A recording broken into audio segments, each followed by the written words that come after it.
एक बार राजा कृष्णदेव राय के पड़ोसी राज्य के राजा के घर में एक पुत्र ने जन्म लिया।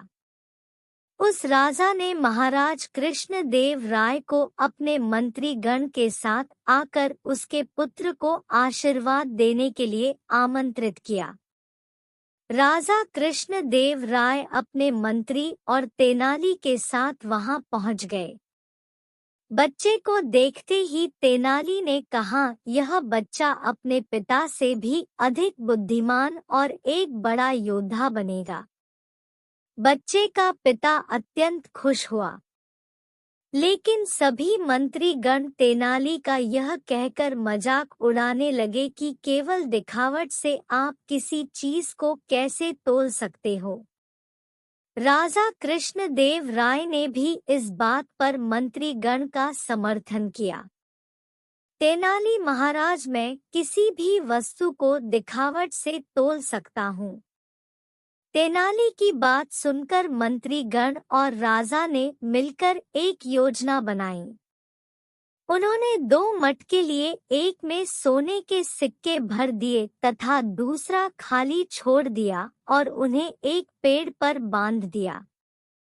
उसके बाद उन्होंने तेनाली रामा को बुलाया और बोले, आप दिखावट से किसी भी वस्तु को तोल सकते हैं, तो बताइए इन दोनों मटकों में सोने के सिक्कों से भरा मटका कौन सा है।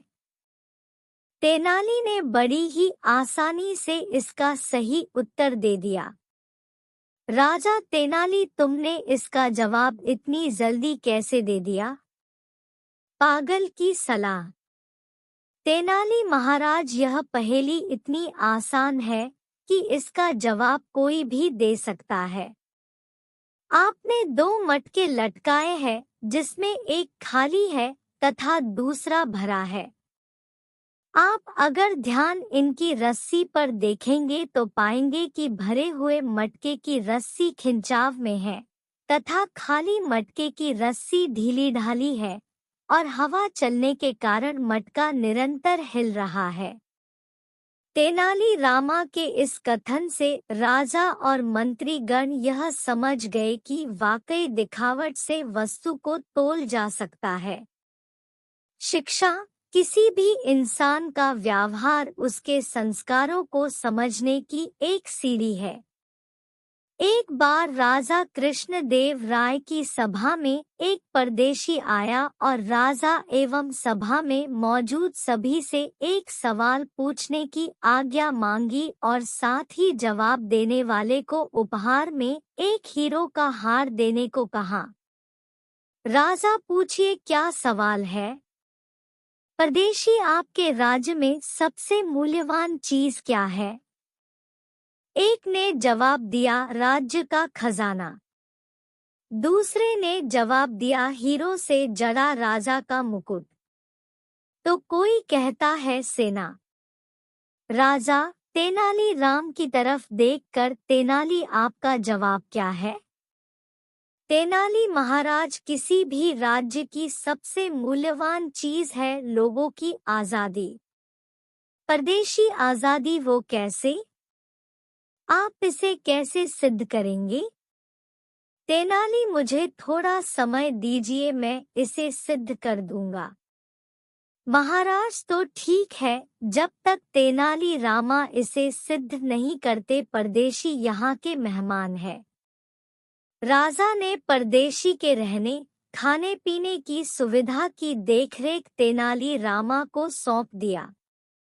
परदेशी को महल में सारी सुविधाएं दी गई। शाही भोजन, नृत्य और संगीत आदि सुविधाओं से परदेशी महल में काफी खुश था।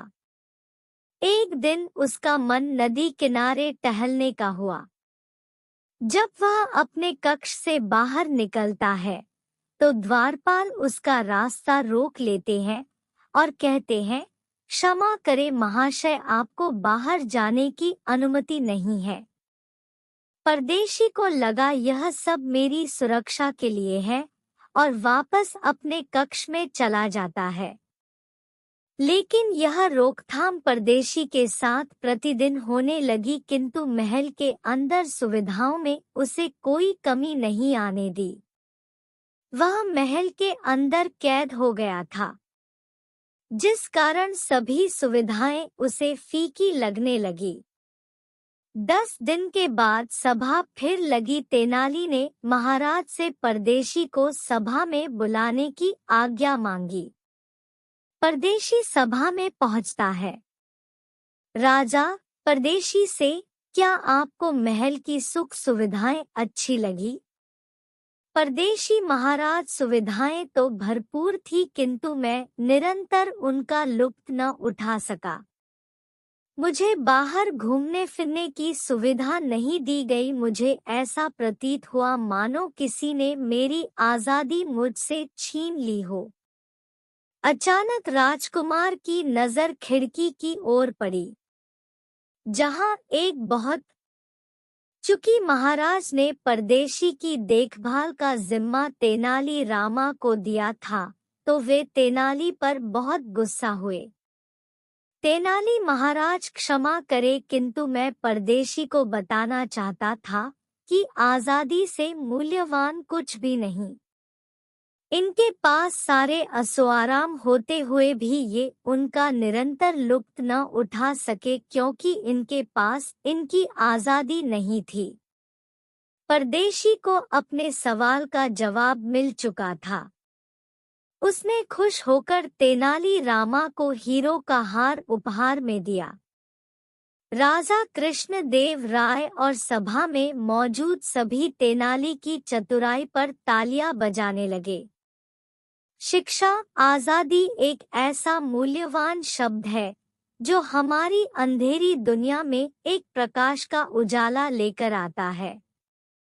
एक समय की बात है, गांव के लोग गांव में बढ़ रहे धनी लोगों के लालच से परेशान होकर तेनाली रामा के पास आने लगे।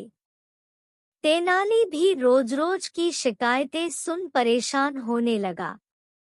उसने लालची लोगों को सुधारने की रणनीति बनाई। वह एक लालची बर्तन वाले के पास गया। तेनाली सेठ जी, मुझे घर पर दावत करनी है, आप मुझे 3 बड़े बर्तन किराए पर दे दो। लालची ने उससे जरूरत से ज्यादा पैसे मांगे।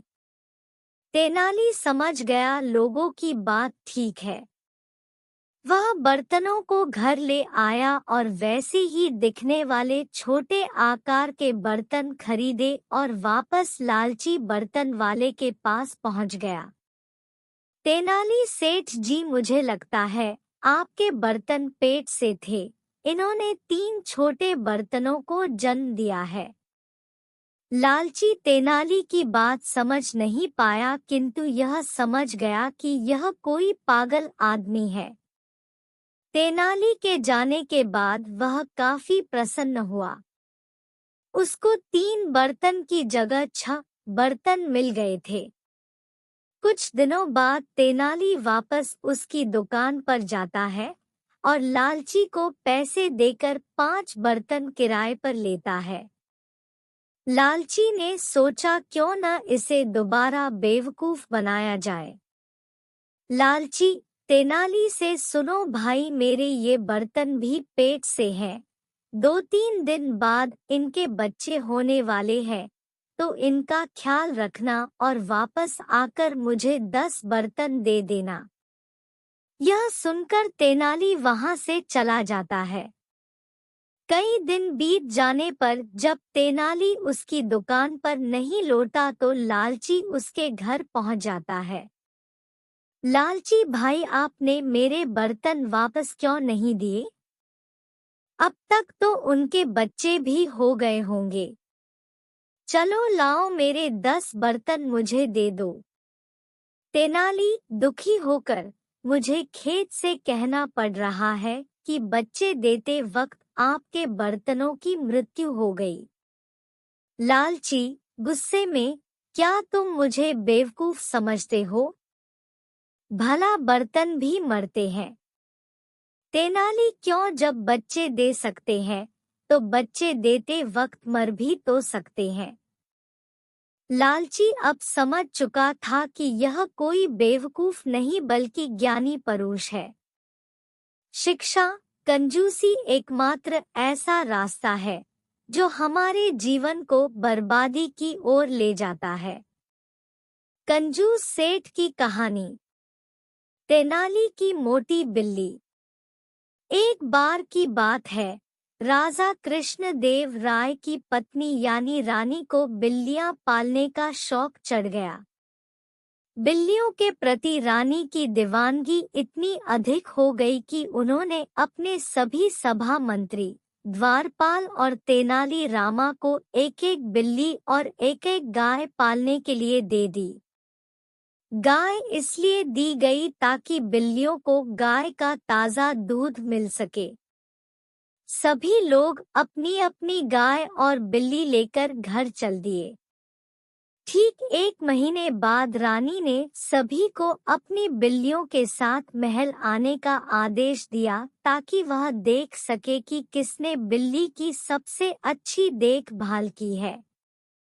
रानी ने देखा तेनाली रामा की बिल्ली सबसे मोटी और हष्टपुष्ट दिख रही है।